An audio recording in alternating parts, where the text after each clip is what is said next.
The Holy Gospel according to Luke.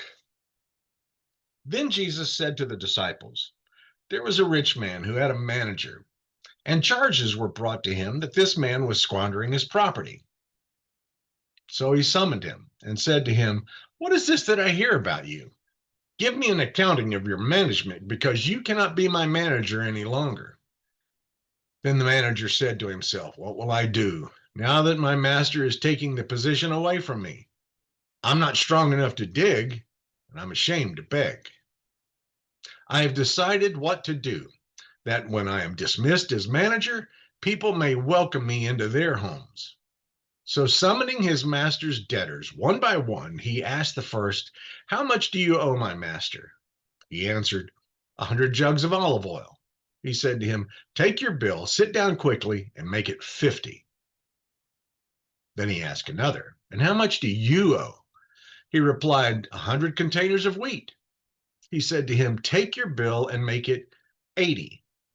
And his master commended the dishonest manager because he had acted shrewdly. For the children of this age are more shrewd in dealing with their own generation than are the children of light. And I tell you, make friends for yourselves by means of dishonest wealth, so that when it is gone, they may welcome you into the eternal homes. Whoever is faithful in a very little is faithful also in much. And whoever is dishonest in a very little is dishonest also in much. If then you have not been faithful with the dishonest wealth, who will entrust you with the true riches? And if you have not been faithful for what belongs to another, who will give you what is your own? No slave can serve two masters, for a slave will either hate the one and love the other, or be devoted to the one and despise the other. You cannot serve God and wealth. The gospel of the Lord.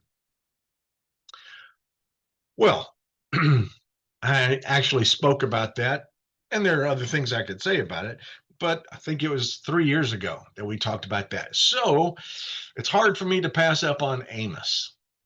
Now, Amos and Jeremiah represent two of my very favorite writings of the Hebrew Bible. So I want to go back and read our first reading, which is from Amos chapter 8, verses 4 through 7.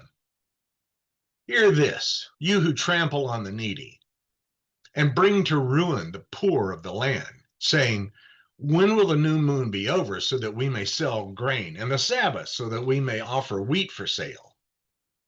We will make the ephah smaller and the shekel heavier, and practice deceit with false balances, buying the poor for silver and the needy for a pair of sandals, and selling the sweepings of the wheat. The Lord has sworn by the pride of Jacob, surely I will never forget any of their deeds. Amos is an incredible writer. You may have heard me say before that Luke is the Shakespeare of the New Testament. Well, Amos can be called that of the Hebrew Bible. A brilliant writer. And what we have in chapter 8 of Amos, verses 4 through 7, is a rather searing indictment of, well, economic injustice. And we can uncover the layers of all this by looking at the literary structure, the socio-political context, the theological themes, the rhetorical devices. All of these things come to bear on the strength and the power, the indictment of this passage. Well, we look at the text and it starts off with, hear this, you who trample on the needy and bring to ruin the poor of the land. The passage is part of a larger prophetic oracle, which goes from verses 1 through 14. And it uses rather vivid imagery and divine speech to announce this judgment that's coming. And verses 4 through 7, our text, specifically target the corrupt merchants the political and social and economic elites who exploit the vulnerable, the poor, the needy is a word that's used there. Now, in the 8th century, the 700s BCE, in Israel, Amos prophesied during the reign of Jeroboam II. Now, by this time, the kingdom had divided into the north kingdom of Israel and the south kingdom of Judah. There were 10 tribes in the north kingdom and 2 tribes only, Judah and Benjamin, in the south, in Judah. Jeroboam II had been down the line a little bit from the division, and it was a time of relative political stability, and there was a good bit of economic prosperity in the northern kingdom. But the wealth was becoming, and see if this sounds familiar, the wealth was becoming increasingly concentrated among the elites. In modern jargon, the 1%. While rural farmers and laborers suffered under unjust trade practices and debt slavery. Debt slavery is when you have to work for somebody until your debt is paid off. Before the days of debtor prisons, really. And in the religious festivals, even though they were continuing during this time, Amos denounces them as hollow observances when justice is absent. Especially see that in Amos chapter 5, verses 21 through 24. We look at the phrasing there. Hear this. It signals a prophetic indictment that is shifting from the vision to a direct confrontation. There was irony, there was sarcasm. The merchants are impatiently awaiting the end of the Sabbath so they can resume their exploitation, because after all, you can't work on the Sabbath, remember? They were mocking this sacred time for their profit. There was also hyperbole, which is exaggeration to prove a point. When it talks about in verse 6, buying the poor for silver, dramatizing how human life was just a commodity. And then there was the divine oath that was being used in verse 7. Yahweh swears by the pride of Jacob, which was a rare formula, an ominous formula that was emphasizing the certainty of the coming judgment. Justice is a divine mandate. Echoes again, chapter 5, verse 24, that justice isn't optional. It reflects God's very nature. That great book by, who was it? James Cone, God of the Oppressed. That God's very nature is concerned with those who are oppressed and downtrodden. And there were ethics that were attached to the covenant too. Israel's covenantal identity demanded care for the poor. Yet here, we see them violating that very core principle. And God stands alongside the oppressed. Yahweh hears the cries of the poor and responds with judgment, not with silence. There was economic criticism, talking about the way that scales had been manipulated, making an ephah small and the shekel great, which was referring to cheating in trade, which was an ancient form of systemic injustice. We talked about this last week, the system of injustice. And they were desecrating the Sabbath. The eagerness to resume their exploitation after their religious observances were over, and it shows a real disconnect between ritual and ethics. And this legalized oppression, the poor are bought legally. But Amos is exposing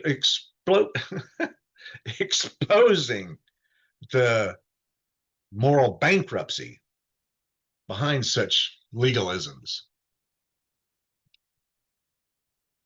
Micah in chapter 6, verse 8, and Isaiah chapter 1, verse 17, it echoes the similar call for justice, showing the prophetic consensus across the regions.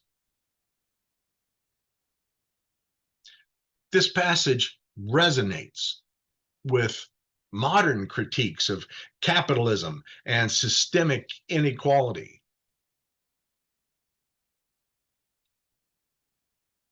Amos chapter 8, verses 4 through 7, our text, doesn't just echo throughout history, it reverberates in today's social landscape with startling clarity. We look at the economic exploitation that is occurring now as much as it did then. In the ancient context, Amos condemns the merchants who are manipulating the weights and measures, eager to resume their trade after the Sabbath so that they can exploit the poor. Our modern parallel is that today's equivalence includes wage theft, predatory lending, and pricing that disproportionately affects low-income communities. Making commodities of labor and housing mirrors the buying of the poor for silver, making the ephah small and the shekel great. It becomes, in our time, inflating prices while suppressing wages. Do you remember? It wasn't all that long ago that if you had a minimum wage job, you could afford a car, not a great car, an apartment, not a huge apartment, but you could live on it. Not now.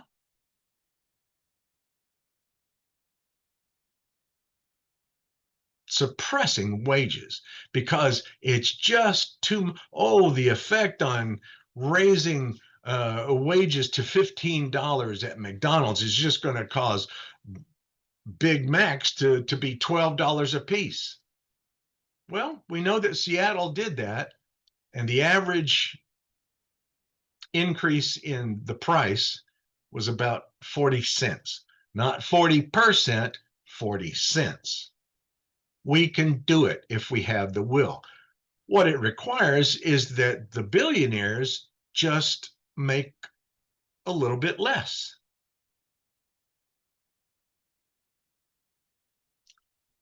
Amos is critiquing the use or the abuse of the Sabbath. The Sabbath was treated as a nuisance by those who were eager to get back to work to make a profit. Remember this movie called, what's it called? That Thing You Do. It was about a young band in the 60s, and they were getting together, and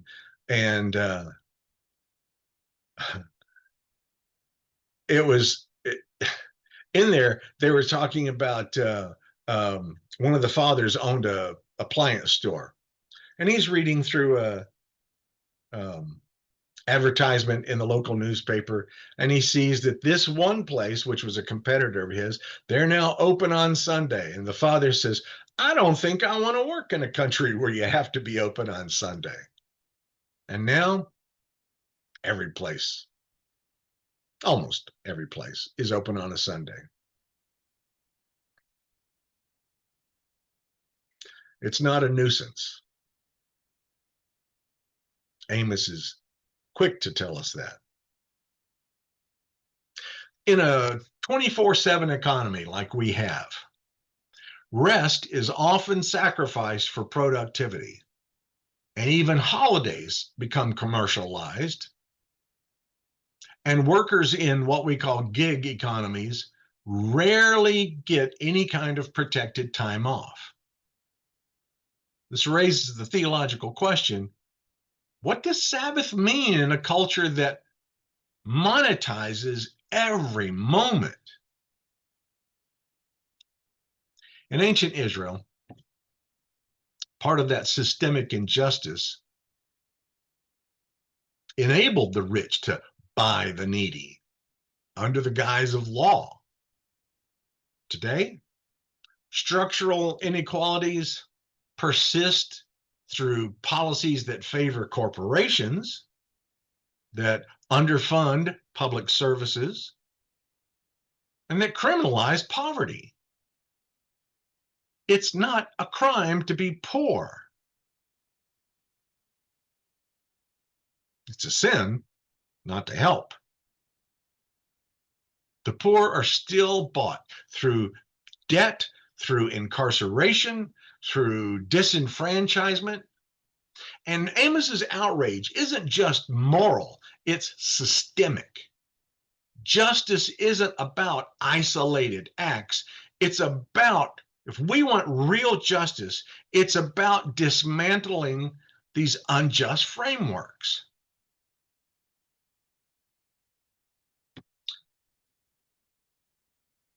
The divine holds us accountable.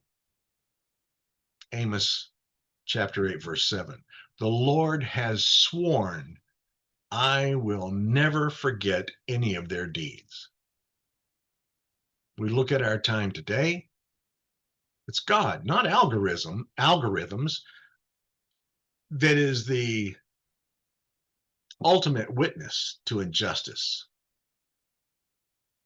In this age of surveillance and data, this verse flips the script. God is the ultimate witness and witnesses our injustice. It's a call to moral accountability beyond legal loopholes, beyond public image. What is right? Not what's left and what's right, political spectrum. None of that. What is right?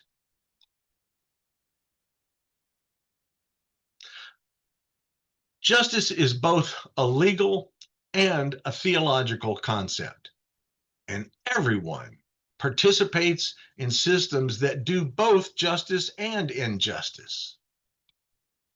It's complex, and that complexity means Amos's call isn't just for individual repentance, it's for systemic transformation.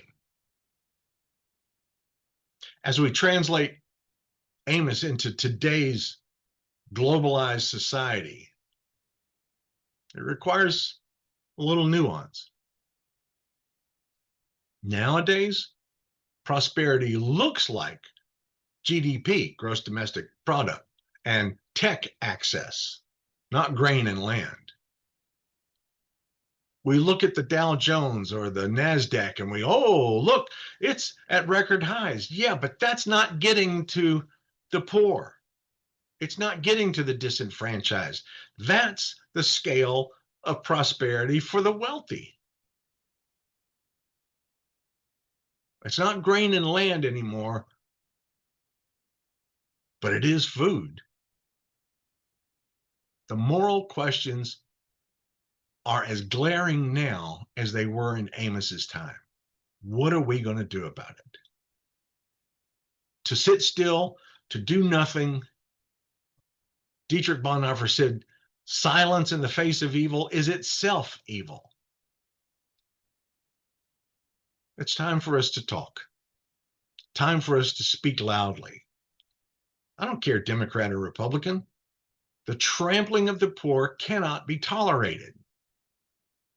Christ wouldn't have it so. And thanks be to God.